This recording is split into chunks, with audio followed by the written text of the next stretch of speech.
விமான சாகச நிகழ்ச்சிக்கு போதுமான அடிப்படை வசதிகள் செய்து தரப்பட்டன. அமைச்சர் மா சுப்பிரமணியன் தெரிவித்துள்ளார். இந்திய விமானப்படையின் 92வது ஆண்டு தினத்தை முன்னிட்டு சென்னை மெரினா கடற்கரையில் இந்திய விமானப்படை சாகச நிகழ்ச்சி நேற்று நடைபெற்றது.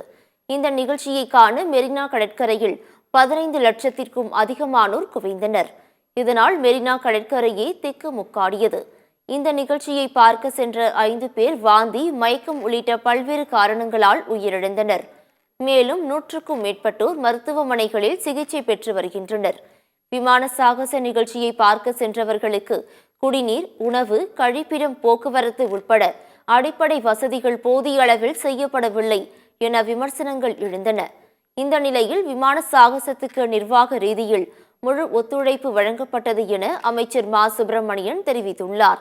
இது தொடர்பாக தனது எக்ஸ் வலைதளத்தில் பதிவிட்டுள்ள அவர், நிகழ்ச்சி நடைபெறும் இடத்தில் மாநில அரசின் சார்பாக 2 சுகாதார குழுக்கள் போதுமான மருத்துவர்கள் மற்றும் செவிலியர்களுடன் நிறுத்தி வைக்கப்பட்டது. இது மட்டுமின்றி இந்திய ராணுவத்தின் சார்பாகவும் மருத்துவ குழுக்கள் அமைக்கப்பட்டிருந்தன என தெரிவித்துள்ளார். இது தவிர அவசர மருத்துவ உதவிக்காக 40 ஆம்புலன்ஸுகளும் அங்கு நிறுத்தி வைக்கப்பட்டிருந்தன.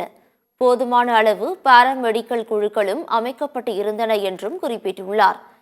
இந்திய விமானப்படையின் நிகழ்ச்சிக்கு அவர்கள் கோரியதற்கு மேலாகவே அனைத்து வசதிகளும் ஏற்பாடுகளும் தமிழ்நாடு அரசால் செய்து தரப்பட்டன என்பதை தெரிவித்துக் கொள்கிறேன் எனவும் பதிவிட்டுள்ளார்.